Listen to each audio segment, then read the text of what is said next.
Party ఫిరాయింపులకు పాల్పడిన ఎమ్మెల్యేలకు Telangana speaker గడ్డం ప్రసాద్ కుమార్ శుక్రవారం నోటీసులు జారీ చేశారు.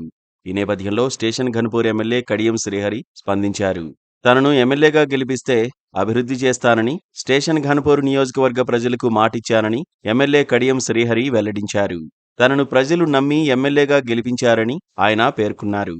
అసెంబ్లీ ఎన్నికల్లో బీఆర్ఎస్ పార్టీ ఓటమితో ఈ నియోజకవర్గానికి అన్యాయం జరుగుతుందని భావించానని తెలిపారు. ఈ నేపథ్యంలో కాంగ్రెస్తో కలిసి పనిచేస్తేనే నియోజకవర్గ అభివృద్ధి సాధ్యమని అనుకున్నానని చెప్పారు. దాంతో ఏడాదిన్నరగా కాంగ్రెస్ పార్టీతో కలిసి తాను పనిచేస్తున్నానని ఎమ్మెల్యే కడియం శ్రీహరి స్పష్టం చేశారు. దేవాదుల కాల్వలు బాగు చేయాలని సీఎం రేవంత్ను కోరానన్నారు.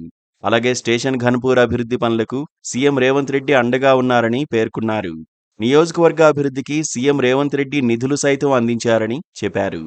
ఇక బీఆర్ఎస్ నుంచి గెలిచి కాంగ్రెస్ పార్టీలో చేరిన కడియం శ్రీహరి రాజీనామా చేయాలంటూ నియోజకవర్గం వ్యాప్తంగా బీఆర్ఎస్ శ్రేణులు పోస్ట్ కార్డు ఉద్యమాన్ని ప్రారంభించాయి. ఆ క్రమంలో నియోజకవర్గంలోని ఓటర్లు కడియం శ్రీహరి రాజీనామా చేయాలంటూ పోస్ట్ కార్డుల ద్వారా ఉద్యమాన్ని తీవ్రతరం చేస్తున్నారు.